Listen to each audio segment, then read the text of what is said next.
ISI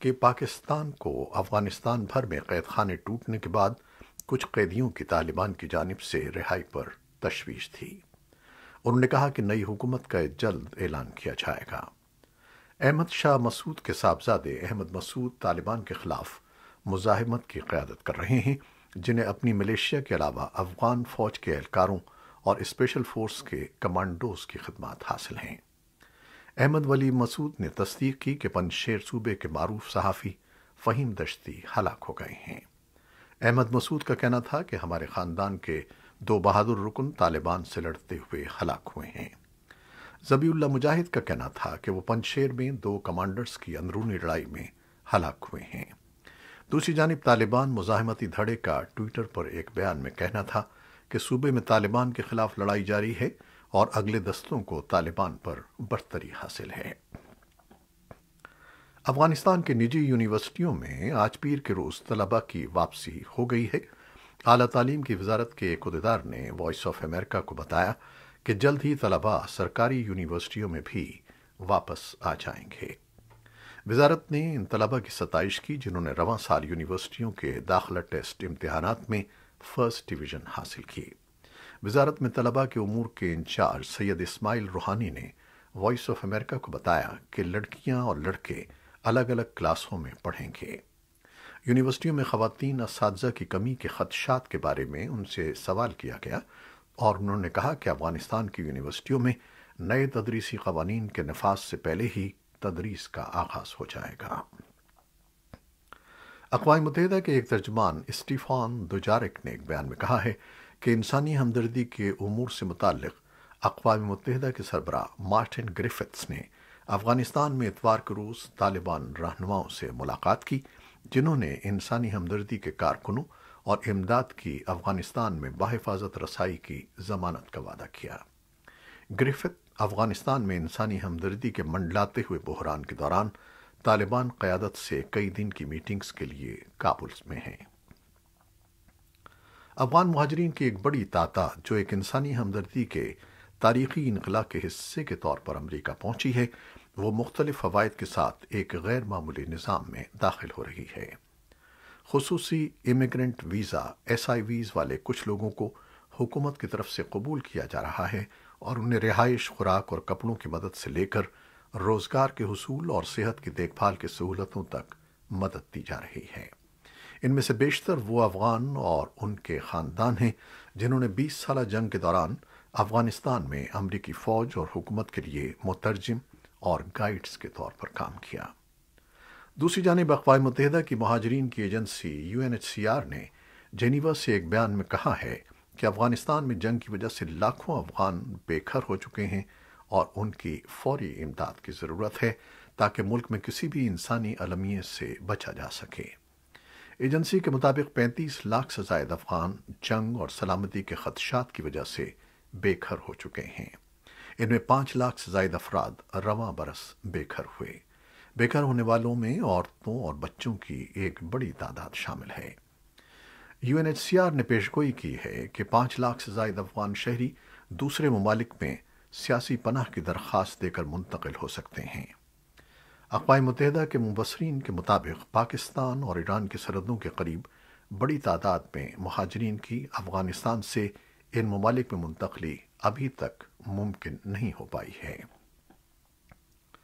Afghanistan کے دارالحکومت کابل سے چند روز قبل اغوا کیے جانے والے مذہبی رہنما مولوی ابو عبید اللہ متوکل اور ان کے بیٹے عبید اللہ کی گولیوں سے چھلنی لاشیں شہر کے مغربی سیاحتی مقام پغمان سے اتوار کے روز ملی ہیں۔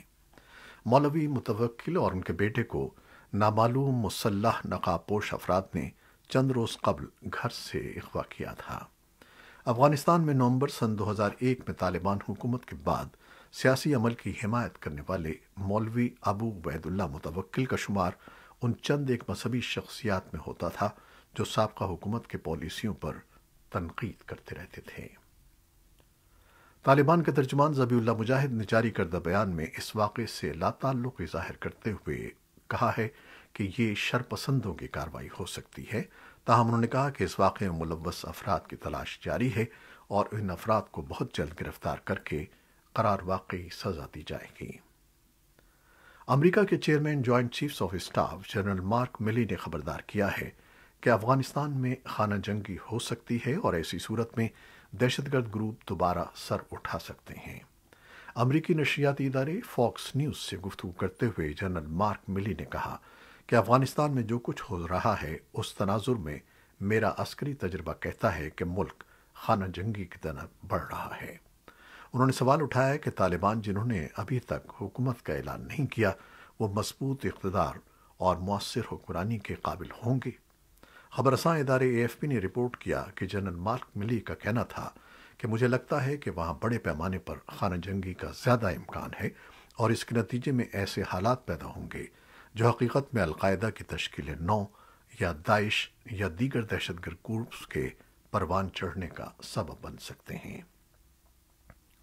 آج امریکہ میں یوم محنت منایا جا رہا ہے اور عام تعطیل ہے۔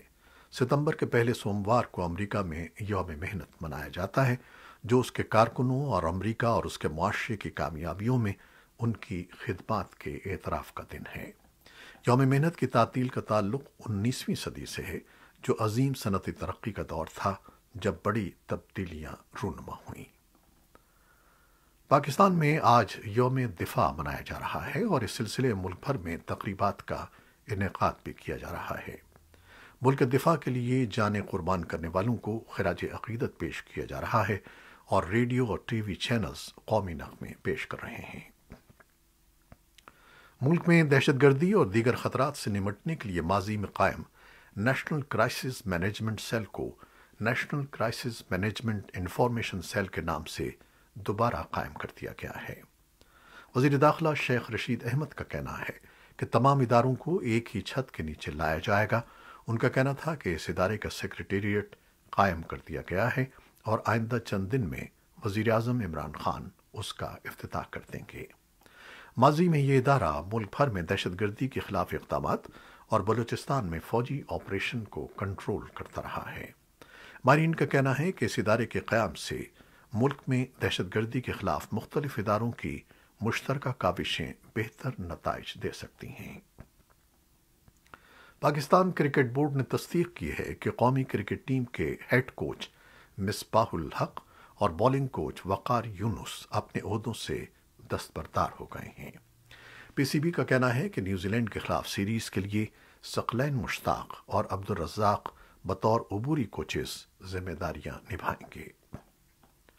بھارت کی حکومت کی جانب سے منظور کیے جانے والے متنازع زرعی قوانین کے خلاف کسانوں کے احتجاج کو تقریباً 9 ماہ ہونے جا رہے ہیں۔ کسانوں کے متحدہ محاذ کی جانب سے اتوار کے روز مغربی اتر پردیش کے مظفر نگر میں کسان مہا پنچایت کے نام سے ایک بڑی ریلی منعقد کی گئی۔ رپورٹوں کے مطابق گزشتہ چند مہینوں کے دوران ہونے والی یہ سب سے بڑی کسان ریلی تھی جس میں اتر پردیش، ہریانہ، پنجاب، راجستھان، مدھیہ پردیش، مہاراشٹر، تلنگانہ اور دیگر ریاستوں کے کسانوں نے شرکت کی۔ ریلی میں اعلان کیا گیا کہ 27 ستمبر کو زرعی قوانین کے خلاف ملک کی ہڑتال کی جائے گی۔ اور اب کورونا وائرس سے متعلق کچھ خبریں۔ پاکستان میں کورونا سے مزید 61 اموات ہوئی ہیں۔ پاکستان کے سرکاری اعداد و شمار کے مطابق ملک میں گزشتہ 24 گھنٹوں میں کورونا کے 3747 مریض رپورٹ ہوئے ہیں۔ مثبت کیسز کی شرح 6.4% رہی۔ پاکستان کی وزارت قومی صحت نے اعلان کیا ہے کہ 6 ستمبر کو ملک میں یوم دفاع اور شہداء کے موقع پر کورونا ویکسینیشن مراکز معمول کے مطابق کھلے رہیں گے۔ بھارت کی وزارت صحت کے جاری کردہ اعداد و شمار کے مطابق ملک میں گزشتہ 24 گھنٹوں میں 308 افراد کورونا سے انتقال کر گئے۔ بھارت میں کورونا سے اموات کی مجموعی تعداد 4,40,533 ہو گئی ہے، جبکہ اس وائرس سے اب تک 3,29,88,673 افراد متاثر ہوئے ہیں۔ امریکہ کے بیماریوں کی روک تھام اور بچاؤ کے ادارے CDC نے کہا ہے کہ ہفتے کی صبح تک ملک بھر میں ویکسین کی 37,44,88,924 خوراکیں لگائی جا چکی ہیں۔ نیوزی لینڈ میں اتوار کو کورونا وائرس سے مزید 20 افراد متاثر ہوئے ہیں۔ خبر رساں ادارے رائٹرز کے مطابق حکام کا کہنا تھا کہ تمام نئے کیسز سب سے زیادہ آبادی والے شہر آکلینڈ میں رپورٹ ہوئے ہیں۔